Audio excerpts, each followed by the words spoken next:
Good morning friends. ફરી એક વખત લર્ન ઇંગ્લિશ વિથ અશોક નકુમની સાથે હવે આપણે જેના પછીનો ટોપિક શીખવાનો છે તે નો જે બીજો પાર્ટ છે તેના વિશેની આપણે ચર્ચા કરીશું. લાસ્ટ ટોપિકની અંદર આપણે જોયું હતું કે આર્ટિકલ્સના બે વિભાગ પડે છે અને તે બંને ભાગ પૈકીનો એક ભાગ અચોક્કસ આર્ટિકલ જેને આપણે કહીએ છીએ તે એ અને એન વિશેની ચર્ચા કરેલી. ત્યારબાદ હવે ચોક્કસ આર્ટિકલ ધ વિશેની આ ટોપિકની અંદર આપણે ચર્ચા કરીશું. તો ચાલો આ દરેક ટોપિક વિશે કે તેની અંદર અલગ અલગ વિભાગ આવે છે તેની આપણે ચર્ચા કરીએ. સૌપ્રથમ આર્ટિકલ ધ છે એ કેની પાસે વપરાય, કેની સાથે વપરાય અને ક્યારે વપરાય તેના કંઈક નિયમ છે, તેના વિશેની આપણે ચર્ચા કરીશું. તો જોઈએ તે દરેકે દરેક ટોપિકની. કોઈ પણ એકની એક વસ્તુ, વ્યક્તિ, પ્રાણી કે પક્ષીની વાત બીજી વખત કરવામાં આવે ત્યારે તેની આગળ આર્ટિકલ ધ આવે છે. એક્ઝામ્પલ જોઈએ તેનું. This is a girl. The girl is very ક્લેવર.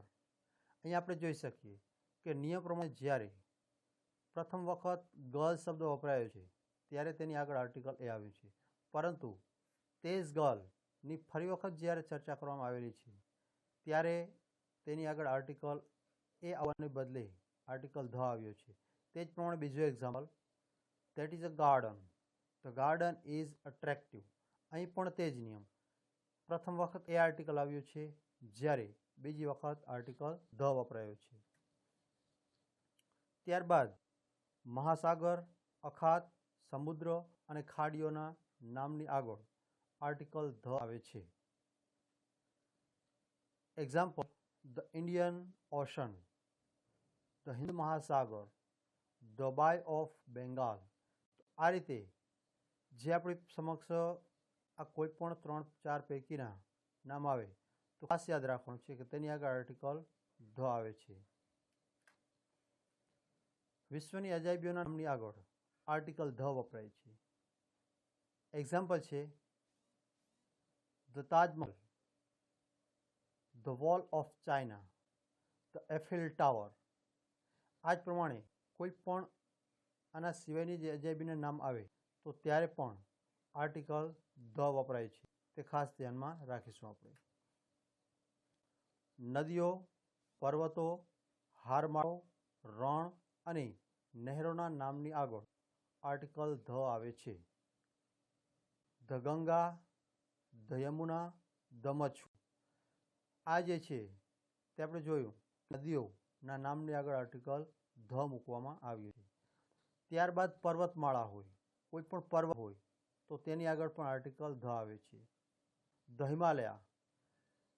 તે જ પ્રમાણે પણ બીજા પર્વતનું નામ લેવામાં આવે, ધ જુનાગઢ, ધ પાવાગઢ વગેરે વગેરે. ત્યારબાદ રણ પ્રદેશ. અહીં આપણે એક એક્ઝામ્પલ ચિત્રની સાથે લીધેલું છે, ધ સહારા ડેઝર્ટ. તેના સ્થાને કોઈ પણ રણની ચર્ચા કરવામાં આવે તો તેની આગળ પણ આર્ટિકલ ધ આવે છે. શરીરના અંગો અને દિશાઓના નામ આગળ આર્ટિકલ ધ આવે છે. The heart, the brain. આ બંને શરીરના અંગો છે કે જેની આગળ આપણે આર્ટિકલ ધ મૂક્યું છે. ત્યારબાદ દિશાઓ, the east, the west, the south. કોઈ પણ દિશાઓ તમે લઈ લેશો તેની આગળ આર્ટિકલ ધ વાપરવામાં આવે છે.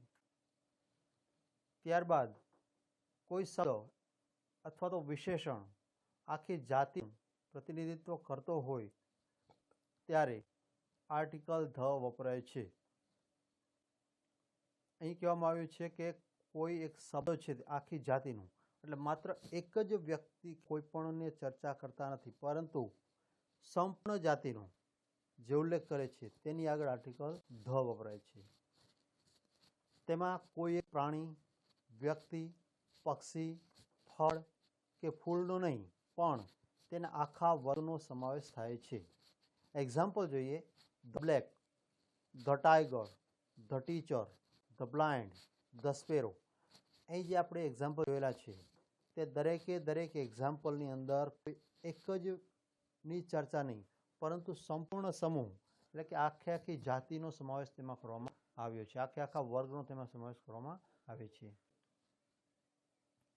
કુદરતી અજોડ તત્વોના નામની આગળ આર્ટિકલ ધ વપરાય છે.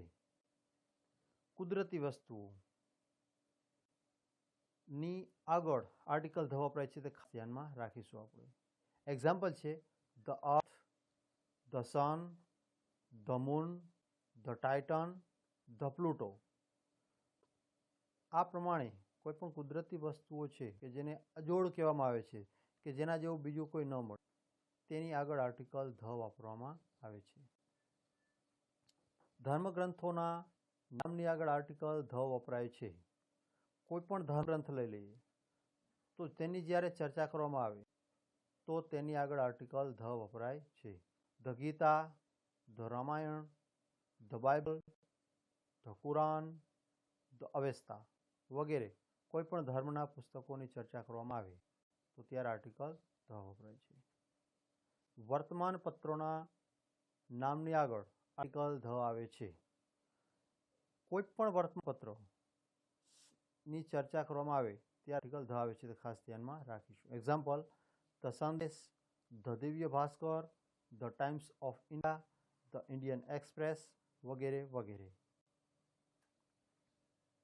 જહાજોના નામની આગળ આર્ટિકલ ધ આવે છે. કોઈ પણ જહાજ વિશેની જ્યારે ચર્ચા કરવામાં આવે તો તેની આગળ આર્ટિકલ ધ વપરાય છે. એક્ઝામ્પલ: ધ ટાઇટેનિક, ધ સાગર સમ્રાટ, ધ વિક્રાંત વગેરે વગેરે. ભૌગોલિક સ્થાનોના નામની આગળ આર્ટિકલ ધ વપરાય છે. The north pole, the south pole વગેરે. સુપરલેટિવ ડિગ્રીમાં વિશેષણ આગળ આર્ટિકલ ધ વપરાય છે. તો કોઈ પણ સુપરલેટિવ ડિગ્રીની ચર્ચા કરવામાં આવે ત્યારે આર્ટિકલ ધ આવે છે. The cleverest girl, the most beautiful, the best, the biggest વગેરે વગેરે. સંખ્યાવાચક વિશેષણ આગળ આર્ટિકલ ધ આવે છે. સંખ્યાવાચક વિશેષણની જે ચર્ચા છે તે આપણે એક્ઝામ્પલમાં જોઈ શકીએ છીએ. કોઈ પણ વ્યક્તિ પ્રથમ, દ્વિતીય, સેકન્ડ આવે હોય તો તેના માટે આર્ટિકલ ધ આવે છે. The first, the second, the third, the last, the next આ તેના ઉદાહરણો છે. ત્યારબાદ ઓલ, બોથ અને હાફ જેવા વિશેષણ હોય ત્યારે તેના પછી આર્ટિકલ ધ વપરાય છે. મિત્રો, આ એક અલગ છે, તે થોડું ધ્યાન રાખશો એમાં. અત્યાર સુધી આપણે કોઈ પણ શબ્દ આગળ મૂકતા હતા આર્ટિકલ, જ્યારે અહીંયા આ જે ત્રણેય વિશેષણ છે તેના પછી ધ મૂકવામાં આવે છે. All the girls, half of the work, both the students આ એક ખાસ ધ્યાનમાં રાખવા જેવી બાબત છે. નિશ્ચિતતા દર્શાવવા માટે આર્ટિકલ ધ વપરાય છે. નિશ્ચિતતા, ચોક્કસપણું દર્શાવવાનું છે તો ત્યારે આર્ટિકલ ધ વપરાય છે. Let's go to the temple, please open the door. અહીં જે તે કાર્ય કરવાની નિશ્ચિતતા દર્શાવવામાં આવેલી છે તો ત્યારે આર્ટિકલ ધ વાપરવામાં આવે છે. માનવજાતિઓ, પ્રજાઓ અને કુળવાચક નામોની આગળ આર્ટિકલ ધ આવે છે. The Indian, the English, the Pandavas, the Brahmins, the Rajputs, the સત્રાઝ. આ પ્રમાણે અહીં ઇન્ડિયન એટલે કોઈ એક ઇન્ડિયનની ચર્ચા કરવામાં નથી આવેલી, પરંતુ સંપૂર્ણ ભારતીયોની, સંપૂર્ણ ઇન્ડિયનની ચર્ચા કરવામાં આવી છે. એ જ પ્રમાણે ઇંગ્લિશ. પાંડવાઝ, તો પાંડવાઝ એટલે એક પાંડવની નહીં પરંતુ પાંચે પાંચ પાંડવોની ચર્ચા કરવામાં આવે છે. બ્રાહ્મિન્સ એટલે કોઈ એક બ્રાહ્મણની ચર્ચા નથી પરંતુ બધા જ બ્રાહ્મણ વિશેની ચર્ચા કરવામાં આવેલી છે. એ જ પ્રમાણે રાજપૂત, તો એ મહારાણા પ્રતાપનો ફોટો છે તો માત્ર મહારાણા પ્રતાપનો નહીં પરંતુ સંપૂર્ણ રાજપૂત જાતિનો ઉલ્લેખ કરવામાં આવેલો છે. તે જ રીતે સતવારા, તો કોઈ પણ એક સત્વારાને નહીં પરંતુ સંપૂર્ણ સત્વારા જાતિનો ઉલ્લેખ કરવામાં આવેલો છે. Thank you for watching. Best of luck all of you.